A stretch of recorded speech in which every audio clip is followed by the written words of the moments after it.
Brought you by Meghdoot Satritha. Meghdoot Satritha shampoo ये hair fall को कम करे, डैंड्रफ को रोके और दे आपके बालों को भरपूर मजबूती। मेघदूत सतरीठा शैम्पू।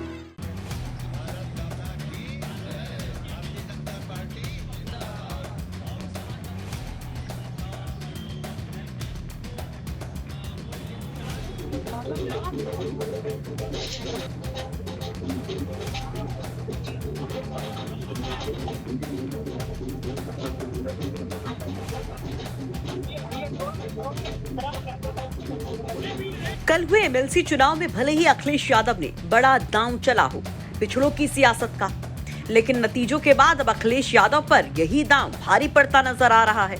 अब अखिलेश के इस जातीय जाल में उनको फंसाने की कोशिशें शुरू हो गई हैं और इसमें सबसे बड़ा अटैक हुआ है बसपा सुप्रीमो की ओर से। चुनाव के नतीजों में सपा की करारी शिकस्त के बाद मायावती ने सपा को आड़े हाथों लिया है।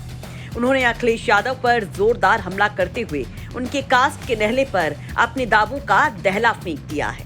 दावा कि अखिलेश निचली जातियों का अपमान करते हैं। दावा कि अखिलेश पिछड़ों को बस पॉलिटिकल मोहरा बनाते हैं।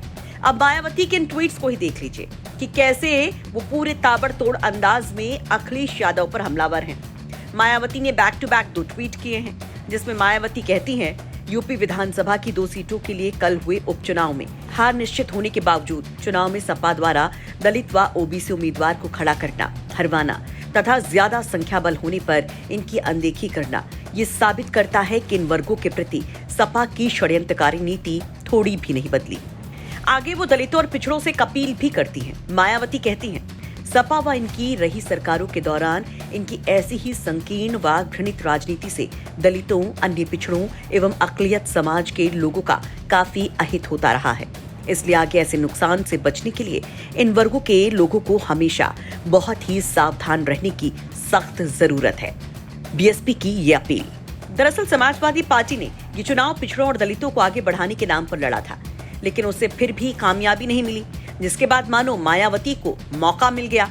आपको बता दें कि कल यानी कि सोमवार को विधान परिषद की 2 सीटों पर हुए उपचुनाव में बीजेपी को बड़ी जीत मिली। बीजेपी के दोनों उम्मीदवार पद्मसेन चौधरी और मानवेंद्र सिंह बड़े अंतर से जीतने में कामयाब रहे। वहीं सपा के दोनों उम्मीदवार रामजतन राजभर और रामकरण निर्मल को हार का सामना करना पड़ा। वैसे विधानसभा में संख्या बल को देखते हुए ये नतीजे पहले से ही पक्के माने जा रहे थे। फिर भी सपा ने जातीय समीकरणों को साधने के लिए पिछड़े समाज से आने वाले रामजतन राजभर और धोबी समुदाय से आने वाले रामकरण निर्मल को मैदान में उतारा था और पिछड़ों और दलितों के नाम पर बीजेपी के मंत्रियों और विधायकों से समर्थन भी मांगा था। बीजेपी के साथ साथ उसके सहयोगी दलों और सुभाषपा से अंतरात्मा की आवाज पर वोट करने की अपील की थी, जिसके लेटर भी सोशल मीडिया पर वायरल हुए थे और खूब सुर्खियों में भी थे। हालांकि बीजेपी शुरू से ही संख्या बल के न होने पर भी सपा के उम्मीदवार उतारने पर सवाल उठा रही थी, तो वहीं दूसरे दलों की ओर से भी कुछ ऐसे ही स्वर सुनाई दिए थे। देखिए, विधान परिषद की 2 जिन सीटों के लिए उपचुनाव है उसमें भारतीय जनता पार्टी के दोनों प्रत्याशी भारी मतों से विजयी होंगे। श्री अखिलेश यादव जी ने एक तरह से इस चुनाव को, जिसे उनको लड़ने की जरूरत नहीं थी, एक राजनीतिक मजाक बनाने की कोशिश की है और इसका जवाब कल चुनाव परिणाम आने के बाद उनको मिल जाएगा। जो सरकार में है उसके पास बहुमत है, तभी वो सरकार में है। सामान्य तौर पे ये चुनाव होने ही नहीं चाहिए थे। देखो, कोई औचित्य नहीं है चुनाव का। वहीं विधान परिषद उपचुनाव में कांग्रेस और बहुजन समाज पार्टी ने दूरी ही बनाए रखी। कांग्रेस के दोनों विधायक और बसपा के रसला विधायक वोटिंग में हिस्सा लेने नहीं पहुंचे, जबकि सपा के ही 4 विधायक वोट नहीं दे पाए।